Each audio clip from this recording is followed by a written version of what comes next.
నిర్మల్ జిల్లా కేంద్రంలో ఆంధ్రప్రదేశ్ ముఖ్యమంత్రి స్వర్గీయ నందమూరి తారక రామారావు శత జయంతి వేడుకలను ఘనంగా నిర్వహించారు. సందర్భంగా ఎన్టీఆర్ కాంస్య విగ్రహానికి రాష్ట్ర మంత్రి ఇంద్రకరణ్ రెడ్డి పూలమాల వేసి నివాళులర్పించారు.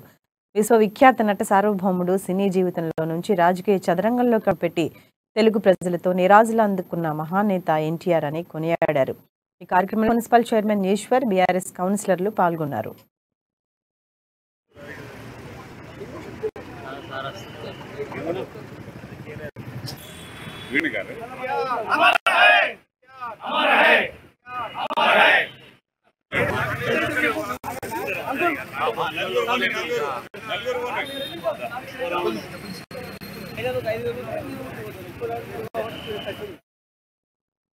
ఇంద్రవెల్లి మండలంలో నెలకొన్న రోడ్లు నీళ్ల సమస్యపైన ఏఐసీసీ రీసెర్చ్ డిపార్ట్మెంట్ రాష్ట్ర కోఆర్డినేటర్ వినోద్ నాయక్ ఆధ్వర్యంలో ధర్నా చేపట్టారు.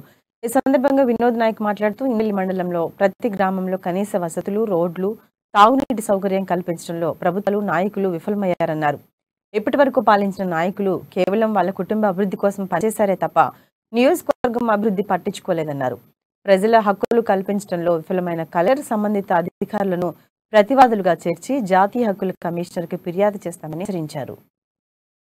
మండల్లా ఏ గల్లీలో చూసినా, ఏ వాడకు పోయినా రెండే సమస్యలు కనిపిస్తా ఉన్నాయి.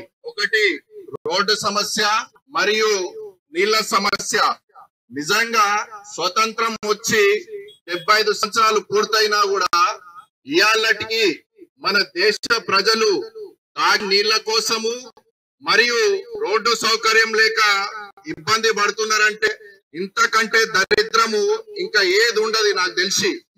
ఈ రాష్ట్రం మొత్తం, తెలంగాణ మొత్తంలో అత్యంత వెనుకబడిన నియోజకవర్గం ఏదైనా ఉంది అంటే అది మన ఖానాపూర్ నియోజకవర్గం.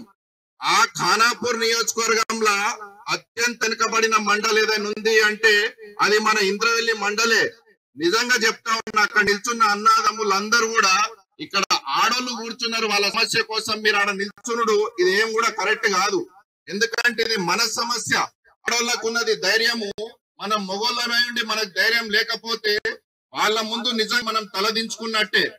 కాబట్టి ఇవాళ ఈ సమస్య గురించి ధర్నా కార్యక్రమం ఎత్తుకున్నాము. ఈ ధర్నా కార్యక్రమానికి ముఖ్యంగా మా బుర్సాన్ పటార్ గ్రామస్తు కానివ్వండి, అక్కడున్న దళిత బిడ్డలందరూ కూడా ఈ కార్యక్రమానికి ఇంత మద్దతు పలికిరు. ఇక కొద్దిసేపు ఇక్కడ ఈ రాష్ట్ర ముఖ్యమంత్రి గురించి మాట్లాడదాం. ఏమని చెప్పిన ఉద్యమం టైంలా తెలంగాణ వచ్చిన తర్వాత బంగారు తెలంగాణ అవుతుంది, ప్రతి గ్రామం అభివృద్ధి చెందుతుంది, ఇంటింటికి నల్లా నీళ్ళు ఇస్తా అంటున్నావు. 2018 ఎన్నికల ముందు ఏమని వాట ఇచ్చినావు? ఏ ఇంటికి కూడా నల్లా ఇయ్యకపోతే ఓట్లు అడగా అని చెప్పినావు. నీకు నిజంగా ధైర్యం ఉంటే ప్రగతి భవన్ మరియు ఫామ్ హౌస్ లో కూర్చున్నాడు కాదు, ఇక్కడికి వచ్చి ఇంద్రవెల్లి మండల ప్రతి